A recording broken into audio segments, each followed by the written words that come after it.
Началась активная подготовка к одному из самых любимых в народе праздников – Шага. Между прочим, 2563 год – это если по буддийскому летоисчислению. Но в современной Туве он официально отмечается всего 30 лет. Маленький, но юбилей.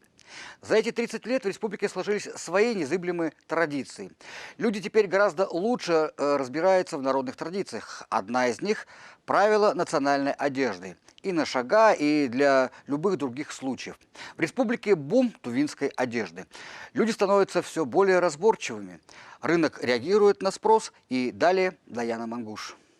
Национальная одежда – важнейший элемент Нового года. Люди старались в Бедуй-Ай обновить ее. Женщина-хранительница очага готовила одежду на всю семью. Новый год – это в первую очередь обновление, поэтому обновлялась тоже одежда от головы до ног. Тувинская одежда еще и указывает на пол, возраст, социальный статус, профессию, даже на черты характера человека. В основной комплект входит головной убор, твапёрт, длиннополый халат, тон, пояс, кур, безрукавная одежда, кандазн, шекедек, хуректеш, сапоги, тва и дик и украшения. У каждого элемента свое значение. На макушке традиционного головного убора крепится тошка, узел счастья. Неспроста верхняя часть в виде конуса, как стремление к небу. Шапку нельзя давать носить другому человеку. Его связь с высшими силами, да, или с небом, вот эта вот макушка человека, тоже голова человека, это самое, вот, к чему нельзя прикасаться. Тватон по крою имеет туникообразную основу и отличается от монгольского. Левая пола должна быть сильной. Здесь никаких швов. Никаких швов не должно быть. И подол должен быть широким, чем у монгольских тунов. И рукава должны быть тоже шире, чем монгольские.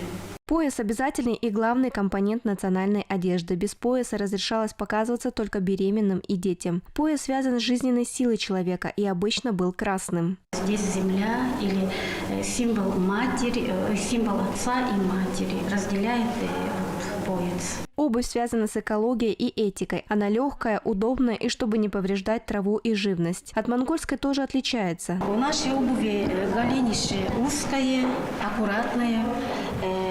Головка у нас высокая, чем у монгольской обуви. Еще вот чожей, то есть задняя часть головки тоже выше, чем у монгольской обуви.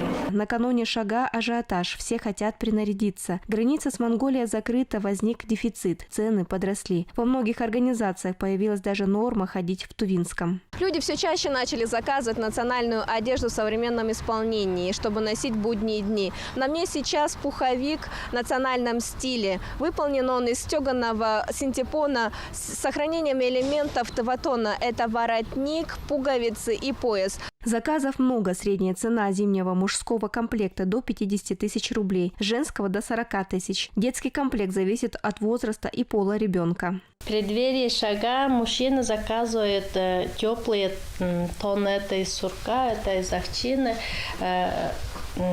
Они с утра же выходят, встречают рассвет и делают обряд Сангсалыр. Тува – один из немногих российских регионов, где национальная одежда не столько музейный экспонат, сколько повседневная реальность. Традиции сохранены. Даяна Мангуш, Чаражол Тулюш, Эрес Станов, Вести, Тыва.